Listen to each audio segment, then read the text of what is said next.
Hello friends, welcome back to another video tutorial from Shomu's Biology. And in this video, in brief, I'm just going to talk about alpha helix structure. This is a two-part video, which in first part, I'm just going to give an overview of alpha helix and some important concepts of alpha helix. While in the second part, I actually explain the alpha helix structures in details with animation. So let's look at this first phase of the video. In the last video, if you remember and recall, we talked about the protein structure hierarchy. And I told you about the steps. Starts with the primary structure and then it's converted to secondary. Then secondary is further converted to tertiary and such more tertiary structures link together to make a quaternary structure. I told you that tertiary and quaternary both structures can provide the actual functionable form of the protein. But secondary structure and primary structures are not enough for a complete functionality of a protein. Now, when you talk about alpha helix, the first thing you should remember is it belongs to the secondary structure of the protein. And actually, there are three types of secondary structures of the protein. One is alpha helix, second one is beta sheet, and the third one is the turn. Okay. And apart from these three types of structures, if there is any other structures worth calling a secondary structure, we put them into random coil. This is a type of nomenclature there is. Whatever thing we don't understand, it's not belonging to alpha helix or beta sheet, let's put them into the random coil. Now, alpha helix is a properly formed secondary structure. Now, how exactly it is formed and what are its features? If you look at primary structure, it's nothing but a polypeptide chain with simple amino acids linked with each other with the help of peptide bond. That is CONH bond. If you remember, the bond is like this. CONH, we call it the peptide bond. And there are rest of the amino acid sequences in both the sides. Now, this is a linear chain that is the primary structure of the protein. Now, that primary structure of the protein is not at all stable. They need to be converted because there are different hydrogens and oxygens that are found in nearby amino acid sequences. As they found this hydrogen from one nitrogen from the backbone of the amino acid sequence of the polypeptide sequence, and the oxygen from a nearby carbon in some distant place, an oxygen of some carbon in carbon. Now that hydrogen from the nitrogen of the backbone can form a hydrogen bond with oxygen of the carboxy, this group of the CO group here that is present in the backbone, and nearby amino acid, the consecutive amino acids, nearby like 3 to 4 amino acids in length. It can pair with it with the help of hydrogen bonding.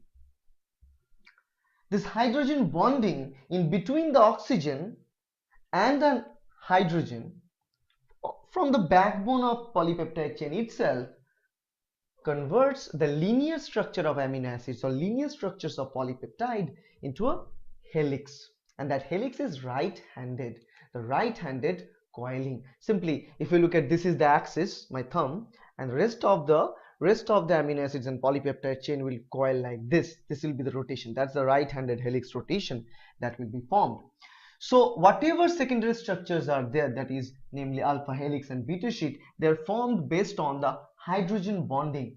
But in alpha helix, the hydrogen bonding is formed between the adjacent, the nearby amino acid sequences in the same polypeptide chain. Now normally there are 3 to 4 amino acids in gap. So the amino acid number 1 pairs with the amino acid number 4 or 5 in the same chain of the polypeptide with the help of hydrogen bond. Okay, and that's how they form this kind of structure, alpha helix. And in this kind of structure, how exactly and why it forms helical? Because as it's the same chain and it's formed after 3 to 4 gap of amino acid sequences. So let's say this is one amino acid, this is another, and say similarly these are the amino acid sequences. Hydrogen bonds are formed in between those, and by this fashion the whole structure of helix is held together. Okay, that is the idea of alpha helix structure. Another important idea about alpha helix I must tell you is that alpha helix structures are good to be present in many of the tertiary form as well as quaternary forms. And actually alpha helix structures are more found in proteins that are membrane embedded. In those kind of proteins, in the tertiary structures, we will find more and more alpha helix structures. Because if you think it's a membrane embedded protein, so in cell membrane, we know the cell membrane, it's uh, the idea of cell membrane is simply most of the part of the cell membrane is made up with these hydrophobic layers and a little part of the hydrophilic. So what happens, the majority part of the hydrophobic layer are actually, so the alpha helix, the amino acids of alpha helix that are present there are hydrophobic in nature, which in contact with the hydrophobic layer of the cell membrane. In many cases of channel proteins, this alpha helix also help to form the channel proteins in a proper constructed manner, where we have the hydrophilic amino acids in both this layer that creates the channel, and rest of the surrounding amino acids that we saw that are present here are hydrophobic, which is in contact with the lipid. So this is the way these alpha helix structures are kind of good for the membrane attached or membrane anchored proteins and also transmembrane proteins in many cases.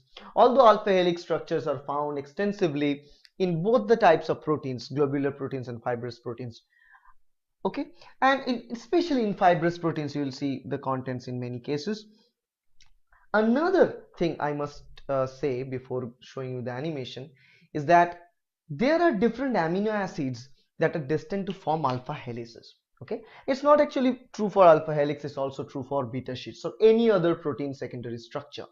The idea is not all the amino acids are well alpha helix formers. Well, in this case, most of the amino acids are, but except for two amino acids. One is glycine, another one is proline. So glycine and proline are not worthy to form an alpha helix because they are known as alpha helix breakers. Why? Because glycine doesn't even have any side chain. The R group, it's only H, so it lacks a part of the side chain, and as a result the rotation around the bond are very so much unconstrained there in glycine. So in that case it fails to form a proper alpha helix structures if glycine content is high. Or in some case of proline, if you look, because the proline does not contain the NH from any of its side chain. As a result of that, it fails to form alpha helix. So in both these cases, glycine and proline fails to form alpha helix structures. Apart from them, rest of the amino acids can properly form alpha helix structures. So once we know all these little details about the alpha helix, let's now look at exactly the physical structure of alpha helix and how exactly it's formed. Okay friends, let's talk about alpha helix. Alpha helix is a type of protein secondary structure. We know the proteins are formed by joining amino acids together with the help of peptide bond. And there are different amino acids that are linked with each other with this peptide bond formed, and once it's done we call it a polypeptide chain.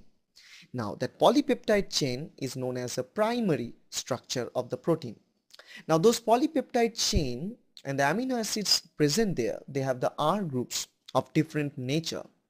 Now with the help of those R groups, and also they carries COO groups and also NH groups, different groups. With the help of those different groups, they engage in internal interactions of hydrogen bonding, and this hydrogen bonding that they involve with ultimately provides structure like a helix and sometimes structures like a sheet. We call it alpha helix and beta sheet. These structures are known as secondary protein structures, which are formed by the combination of primary structures of the proteins or primary amino acid chain. Now let's look at alpha helix and how exactly this helix is formed. If you zoom into the structure, you can see that this ball stick models represents amino acids linked with each other with the help of the peptide linkage. Let's look at it. The direction of an alpha helix is indicated by the sequence of atoms within each residue. First is the nitrogen colored in blue, second is the alpha carbon, third is the carbonyl carbon, and the carbon is in black, and the fourth is the colored one, and it's coming out from there. Now this helix runs from the bottom to the top. That's what we start with. Okay, let's look at it. The carbonyl oxygen of the first amino acid makes a hydrogen bond to the NH hydrogen of the fifth amino acid. In this alpha helix, each of these first four amino acids through the carbonyl oxygen makes only one hydrogen bond with the alpha helix backbone. So you see, after every four amino acids there is a hydrogen bond between this NH and NH hydrogen and the carbonyl oxygen there. That's how the hydrogen bonds formed after every four amino acids. Start with 1, 2, 3 and 4. Fourth one is this one. That's how they start making a spiral structure. This NH hydrogen of the ninth amino acid makes a hydrogen bond with the oxygen of the fifth amino acid. In an alpha helix, each of these last four amino acids through the NH hydrogen makes only one hydrogen bond within the alpha helix throughout.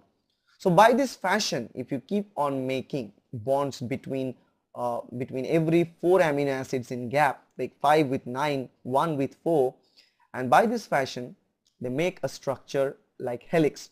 Now if you look at this helix, the pitch of the helix is the length per one complete turn, that is between this consecutive two turns, and this length in this case is 5.4 angstrom.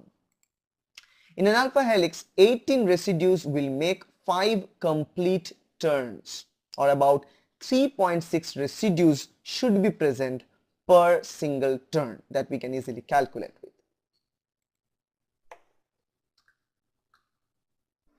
So if you like this video, please hit the like button, share this video with your friends, subscribe to my channel to get more and more videos like that, because your subscription keeps me going to create so many videos for you. Thank you.